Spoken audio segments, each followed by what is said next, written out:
Olá, meus queridos irmãos, amigos, vocês que têm nos acompanhado aí nas redes sociais. Hoje, vamos prosseguindo com a nossa série de mensagens no Evangelho de Marcos. Eu gostaria de convidá-los a abrir a sua Bíblia em Marcos, capítulo 1, versículo 14 e 15. Marcos, capítulo 1, 14 e 15 diz assim: Depois que João foi preso, Jesus foi para a Galiléia proclamando as boas novas de Deus. O tempo é chegado, dizia ele. O reino de Deus está próximo. Arrependam-se e creiam nas boas novas. Hoje, nós vamos falar sobre a mensagem do Evangelho. E no início desta série de mensagens, nós apresentamos o significado da palavra Evangelho. Todavia, com o intuito de deixar assim bem registrado na memória, nós vamos recordar. Evangelho, segundo o grego antigo, significa um galardão oferecido para se levar as boas novas. Com o tempo, o termo passou a ser identificado somente como boas novas ou boas notícias. Sendo assim, a mensagem do Evangelho nada mais é do que apresentar as boas notícias. E que boa notícia é essa, então, que deve ser apresentada? Bom, nós também já apresentamos isso, já falamos sobre isso para vocês. A boa notícia, ela é aquela que proclama, que fala de Jesus Cristo. Essa é a boa notícia. Jesus Cristo, o Filho de Deus e Salvador de todos os homens, como o próprio apóstolo Marcos, como o próprio Marcos, escreve no início do seu evangelho, que ele está falando do evangelho, da boa notícia de Jesus Cristo, Filho de Deus. Então, diante dessas informações e com o objetivo de que isso fique bem claro nas nossas mentes, é preciso destacar alguns pontos importantes referentes, à mensagem do evangelho. E o primeiro ponto importante que nós destacamos aqui é que a mensagem do evangelho, ela vem de Deus. Então, no texto do Evangelho de Marcos, nós vemos Jesus dizendo o seguinte, o Marcos, dizendo que Jesus ele saiu proclamando as boas novas de quem? De Deus. Você pode estar se afirmando neste momento assim, mas todo o Evangelho vem de Deus. Vi esta frase no blog do Mário Persona e achei interessante.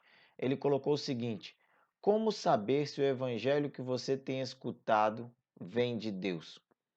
Perguntando: quem fica com a glória no final? Essa é a pergunta que você tem que fazer. O evangelho puro e verdadeiro, ele dá 100% de glória a Deus e 0% de glória ao homem. Ter a certeza de que o evangelho vem de Deus é algo primordial para quem deseja seguir a Jesus. Carlos Oswaldo ele diz que o evangelho é de Deus, uma vez que se origina em Deus e proclama a iminência do reino de Deus.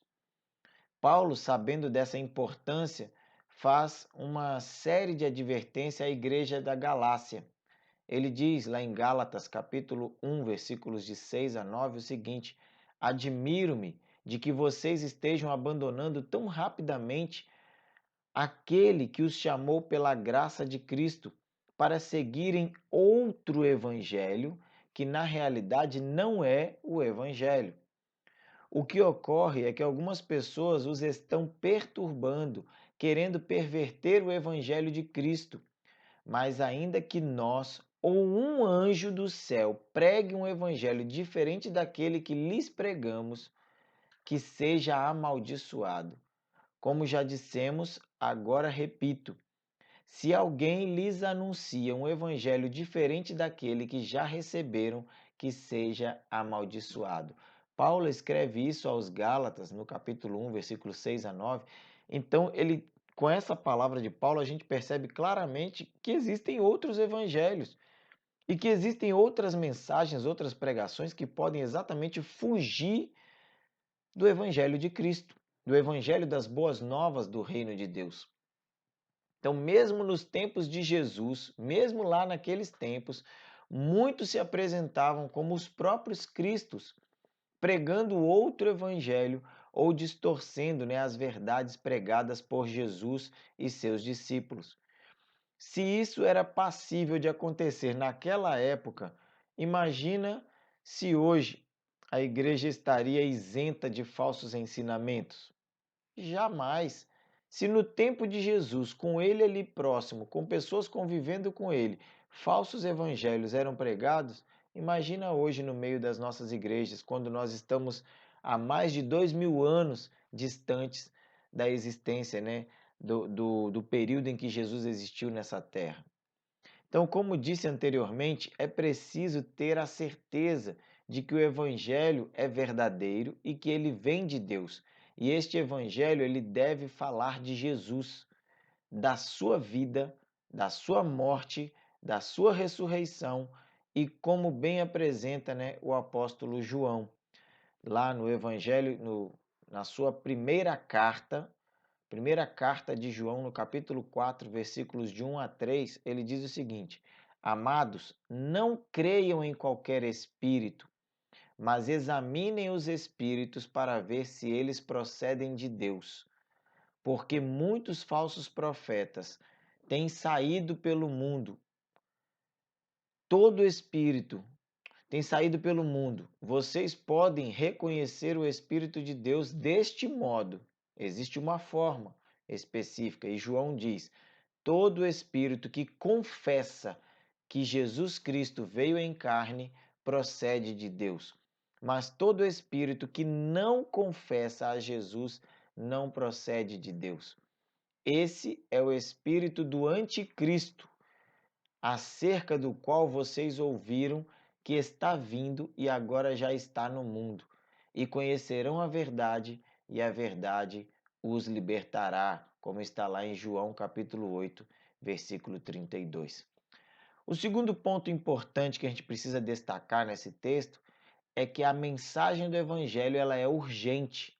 Primeiro, a mensagem do evangelho vem de Deus. Ela tem que vir de Deus. Segundo, ela é urgente. Jesus diz: o tempo é chegado.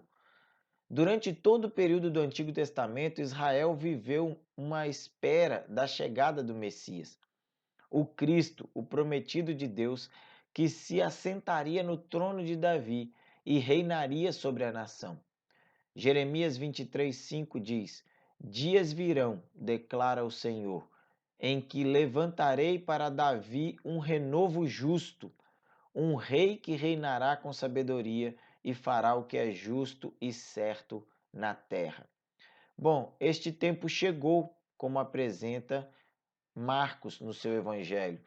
Ele diz: chegou a hora, e eu gosto de usar essa expressão aqui, é chegado o tempo, né? O tempo é chegado na versão nova tradução da linguagem de hoje da Bíblia, porque ela diz o seguinte: chegou a hora, é agora, é neste exato momento.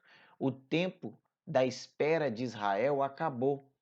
O rei prometido chegou e com ele o reino de Deus e a sua justiça.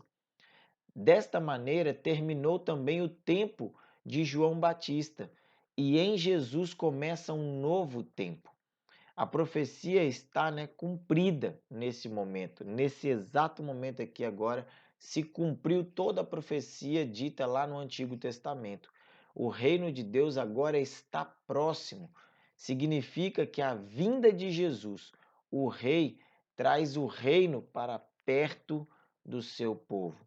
Você já viu em filmes, né, medievais que quando o rei ele sai pelo seu reino, é como se o reino estivesse próximo, porque normalmente o rei fica no seu palácio, no seu castelo fechado, e a sua província, né, fica ali espalhada e as pessoas não têm contato com esse rei, elas nem sabem muitas vezes quem é o rei e nem onde ele habita, porque não tem condições de estar próximo. Mas quando o rei vem visitar os seus súditos, o reino se torna próximo, o reino se torna ali visível e chegado.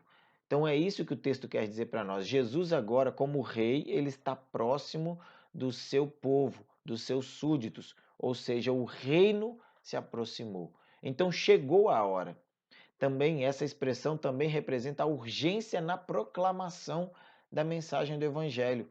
Jesus tinha pouco tempo, por isso se fazia necessário que as boas novas de que o rei chegou precisava ser levada a todos aqueles que aguardavam, né, ansiosamente. Semelhantemente a Jesus, é preciso ter a consciência da urgência da proclamação deste evangelho, pois não se sabe a que dia virá o Senhor, e muitos têm morrido diariamente sem nunca ter ouvido falar das boas notícias de salvação em Cristo Jesus. E isso será cobrado de nós. Nós somos os mensageiros deste reino. O rei nos deu uma carta. Essa carta é o evangelho que está aqui descrito neste livro, e nós precisamos, como mensageiros, como arautos desse rei, levar esta carta a todos os seus súditos, anunciando que o rei está chegando, o rei está próximo, o seu reino está vindo com ele. Então nós somos os responsáveis por pregar o evangelho, as boas notícias. O terceiro ponto importante que nós encontramos neste texto e que nós precisamos destacar é que a mensagem do Evangelho ela revela o reino de Deus. O texto diz: o reino de Deus está próximo. O que é reino de Deus? O conceito bíblico do reino de Deus pode ser trabalhado de maneira ampla ou restrita. Em seu significado amplo, o reino de Deus representa o reinado eterno e soberano de Deus sobre tudo.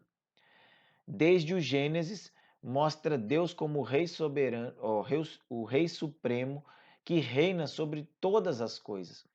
Salmo 103, versículo 19 diz: o Senhor estabeleceu o seu trono nos céus e como rei domina sobre tudo o que existe. Por outro lado, o reino de Deus e em seu significado restrito, refere-se a tudo que envolve a ação soberana de Deus na redenção do ser humano.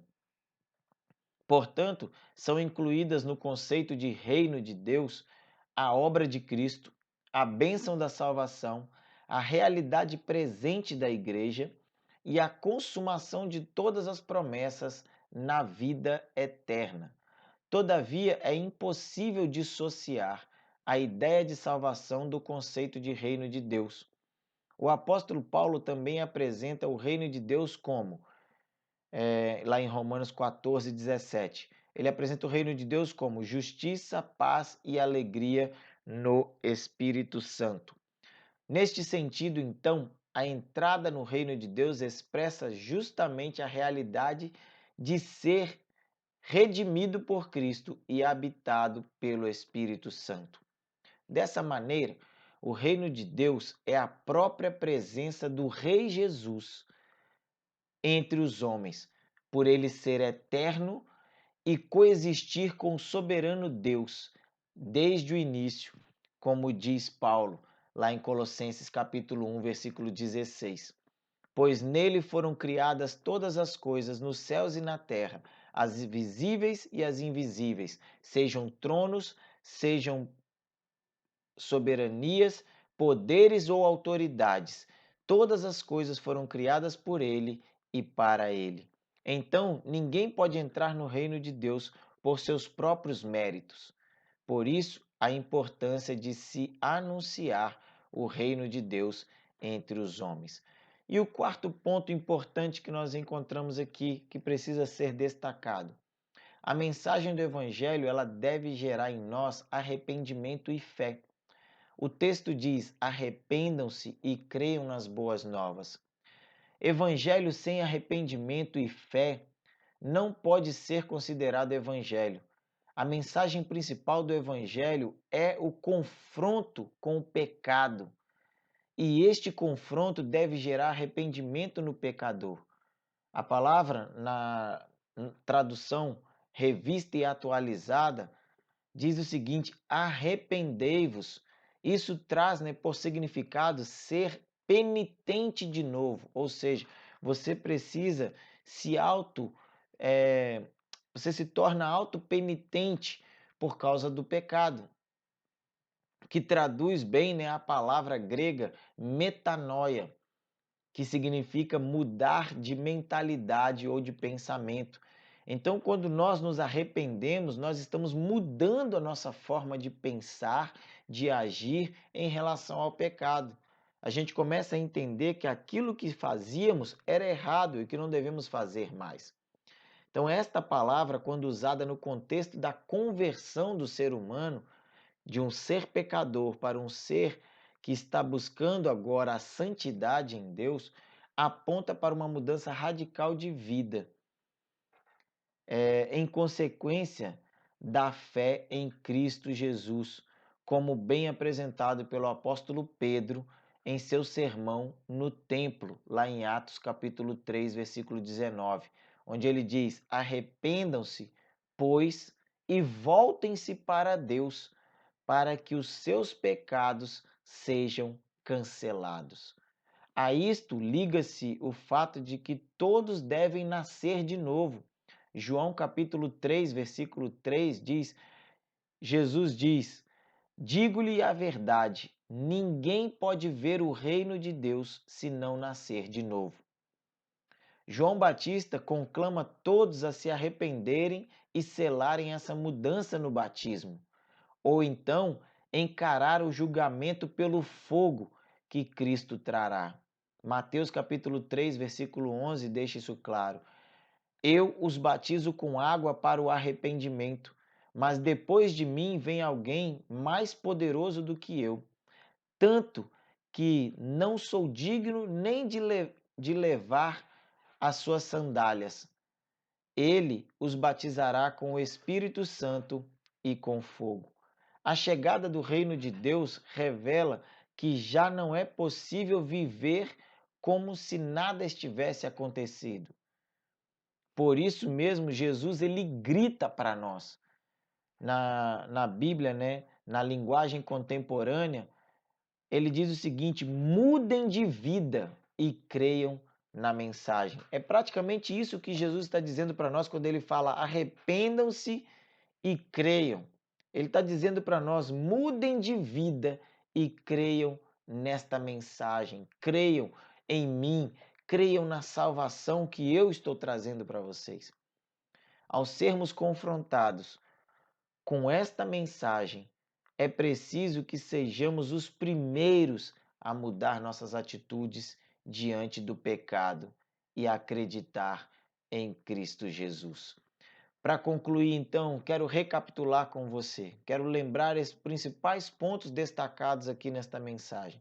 Primeiro, é preciso ter a certeza de que o Evangelho é verdadeiro e vem de Deus.